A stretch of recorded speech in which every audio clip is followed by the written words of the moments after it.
Guest today is not only a BAFTA-nominated TV presenter, she's a journalist, a podcast host, and after recently dipping her toe into the world of writing, she's now also a successful novelist. Is there anything she can't do?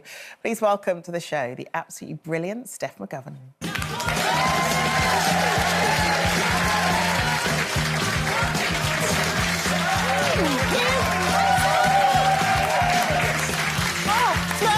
First time on the show.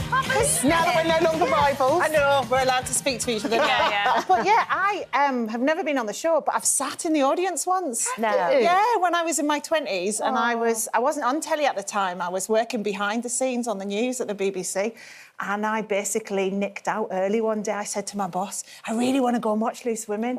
And so she let me watch the show. And did you have as much fun as these guys? Oh, yeah. Incredible fun. And you know what, Steph? It trained you well. It did, yes. Yeah. You were very welcome for the career you had after being in to see us. Right, so you released this in the summer, and honestly, it's done phenomenally well. It's called Deadline, and it's a thriller, and sort of not completely based on an experience you have, but perhaps elements of it are part of your life. Right? Yeah, it is. So it's a thriller which is all about a reporter, a presenter who's live on air. She's in the middle of one of the most important interviews of her career.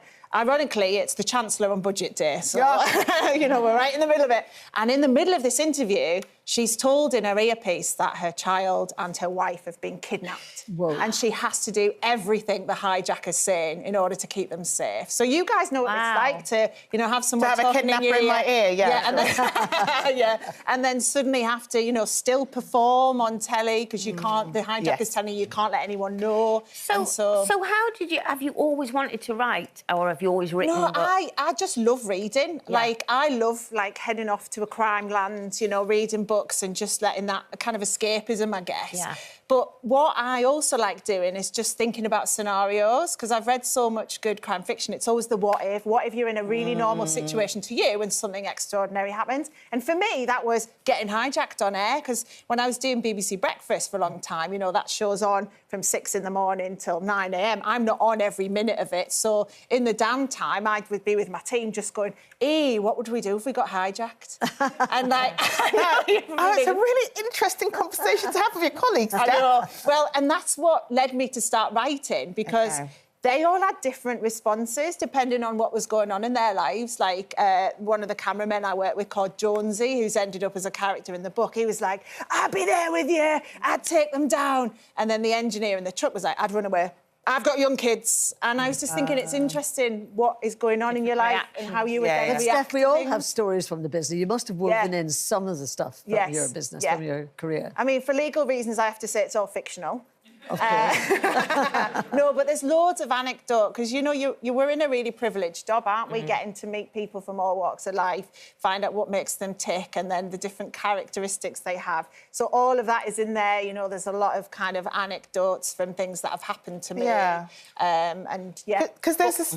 Go on, because you've really enjoyed reading, haven't you? I was given the book this morning, and I'd got through 20 pages of it. Oh, amazing, and thanks. I'm not a reader, I'm an audio. I like to listen to things more than reading, and I found it really a nice, easy read, as in it really engaged me, and I felt that I was kind of in there, and it gave me that Liam Neeson Taken vibe of, oh my gosh, I don't want to, but let me see.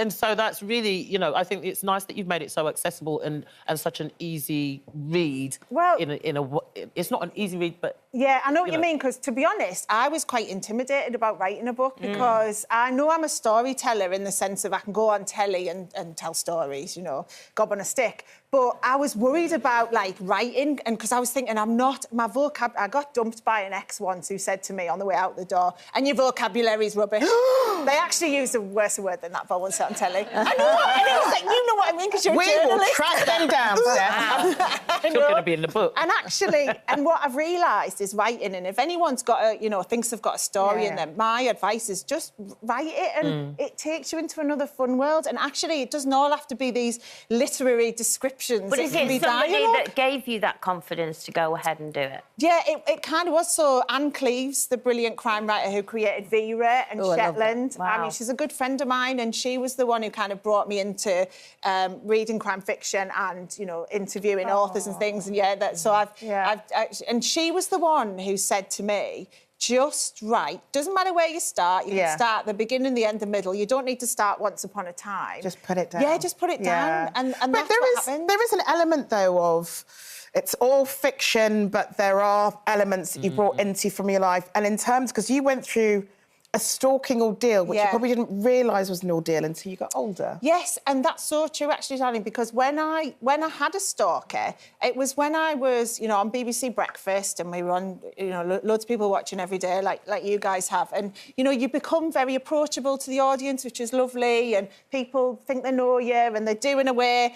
But there was one particular person who kind of became a fantasist. They thought that they were in a relationship with me. So it was someone who would turn up at places and talk to me like he'd, you know, he was in my life. So he'd say, I'll give you a lift home again.